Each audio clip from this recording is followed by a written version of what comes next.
Olá, somos alunos aqui da Rede Docto de Caratinga, do 6º período matutino de Direito, e estamos aqui hoje para falar para vocês sobre o nosso projeto de extensão do nosso trabalho, Projeto Integrador. O nosso trabalho de extensão, a gente quer abordar um tema muito importante. O tema do nosso trabalho, do Projeto Integrador, é necropolítica, racismo e sistema penal brasileiro. E fazendo as pesquisas, a gente percebe que o racismo ele afeta mais, a sociedade, a vida das pessoas. Então, nós queremos falar mais no nosso projeto de extensão sobre o racismo, devido a gente ver que as cadeias estão superlotadas por mais pessoas negras, a taxa de mortalidade é maior por crimes violentos por pessoas negras, Então, a gente vai aprofundar no nosso projeto de extensão sobre a história do racismo.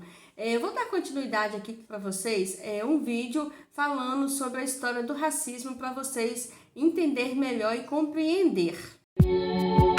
No Brasil, o racismo é um tabu. Muitos brasileiros gostam da ideia de que não somos um país racista. Infelizmente, os dados evidenciam uma realidade muito mais desagradável. No vídeo de hoje, falaremos sobre alguns fatos conhecidos a respeito do racismo contra pessoas negras no Brasil.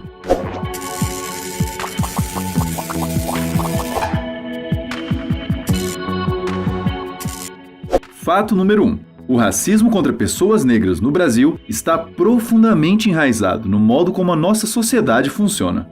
Isso já foi tão bem estabelecido e naturalizado por aqui que muitos podem ter dificuldade de enxergá-lo ou reconhecê-lo, mesmo em situações escancaradas. Essa dificuldade pode surgir por vários motivos, tais como a pessoa ter uma existência privilegiada que a proteja dessa realidade ou ter um conhecimento incompleto a respeito da história do racismo no Brasil e dos dados que mostram a desigualdade racial que existe aqui. Fato número 2. O racismo parte do princípio de que um grupo racial é inferior a outro, mas suas consequências vão muito além disso. Um sistema de opressão pode se estabelecer quando um grupo dominante categoriza pessoas dentro de grupos raciais e usa o seu poder para desvalorizar, desempoderar ou restringir o acesso desses grupos a oportunidades e recursos valiosos.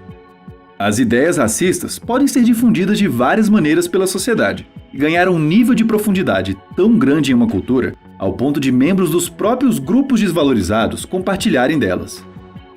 Fato número 3. Apesar da origem do racismo contra negros no Brasil ser mais antiga, a sua presença é bem atual.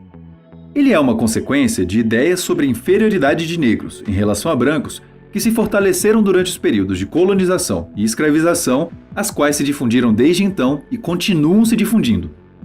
O Brasil só aboliu oficialmente a escravização a qual os negros foram submetidos desde o período colonial há 132 anos. Sim, faz pouco tempo e isso ajuda a entender alguns dados atuais. Por exemplo, pessoas negras têm, em média, menor nível de escolaridade, maior nível de desemprego e rendas menores do que pessoas brancas. Durante a escravização, negros eram vistos como inferiores. Depois que ela foi abolida oficialmente, não é como se isso tivesse mudado magicamente da noite para o dia. Na verdade, é necessário pouco esforço para encontrar sinais na internet de que essa visão persiste. Deixados à própria sorte depois da abolição e sofrendo diversos tipos de opressão, desfavorecimentos e violência ao longo de gerações, não surpreende que os índices de desigualdade racial que existem por aqui sejam tão gritantes. Fato número 4. O racismo se manifesta de várias formas em uma sociedade, tais como na cultura, nas instituições e nas pessoas. O racismo cultural se refere a todas as formas pelas quais o racismo é estimulado e mantido em uma cultura. Isso envolve todos os valores, os símbolos, os aspectos linguísticos e as ideias que reforçam o racismo e que criam as condições sociais para que negros sejam sistematicamente discriminados. Esse tipo de coisa te atinge todos os dias por meio da mídia, da internet ou dos estereótipos de negros presentes nos filmes que assiste, por exemplo. Como o racismo é muito difundido, o seu cérebro se acostuma, até mesmo de forma inconsciente, com muitas ideias racistas que poderão afetar o seu comportamento futuro.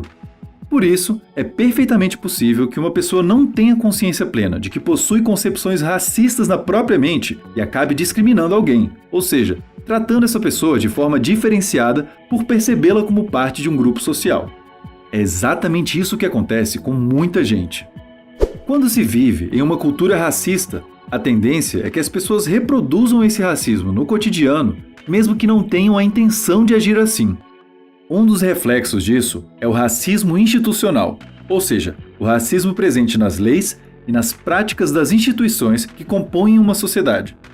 No Brasil, existem várias práticas institucionais que ajudam a perpetuar o racismo e podemos observar isso em muitas ações da polícia. Negros são muito mais frequentemente vistos como suspeitos por policiais do que brancos e 75% das pessoas que morrem em ações policiais são negras. Fato número 5. O racismo prejudica e mata a população negra. Pelo modo como são discriminados rotineiramente, negros possuem uma maior probabilidade de ter o seu bem-estar reduzido, exibir sintomas depressivos e terem menor acesso a um tratamento médico de qualidade do que brancos. 75% das vítimas de assassinatos no Brasil são negras. Essas pessoas têm 2,7 mais chances de serem assassinadas do que brancos, e esse padrão veio aumentando nos últimos anos. A pandemia do coronavírus também vem escancarando essa desigualdade racial. Um estudo conduzido por pesquisadores das universidades de Cambridge, Oxford e do Espírito Santo, que levou em conta dados de mais de 11 mil casos de morte por Covid-19 no Brasil, indicou que a mortalidade era consideravelmente maior em regiões do norte e entre negros e pardos em comparação com brancos. Esses dados fazem sentido se levarmos em conta que a mortalidade mais elevada ocorreu em regiões com um menor desenvolvimento socioeconômico em comparação com as outras e entre as populações que costumam ter menos acesso a serviços de saúde de qualidade. Quando alguém fala que vidas negras importam, é porque a vida dessas pessoas está realmente em maior risco. As vidas de outras pessoas também importam, mas além disso ser óbvio, ignorar os dados sobre a realidade racista que vivemos aqui é mais uma manifestação do próprio racismo e que contribui para sua manutenção. Brancos e negros no Brasil não têm a mesma chance de serem abordados por policiais, vigiados por seguranças em supermercados, de concluírem um curso universitário ou ocuparem cargos de importância em instituições. Em uma cultura racista, não basta repudiar o racismo. É necessário que todos nós tenhamos uma postura antirracista ativa e explícita. Se quiser entender mais sobre a importância disso, leia o Pequeno Manual Antirracista, da Djamila Ribeiro. O nosso trabalho que foi apresentado, ele foi feito por 6 integrantes, que são eu, Dayana, Nivaldo, Arthur, John Ebert, Renan e Gilberto.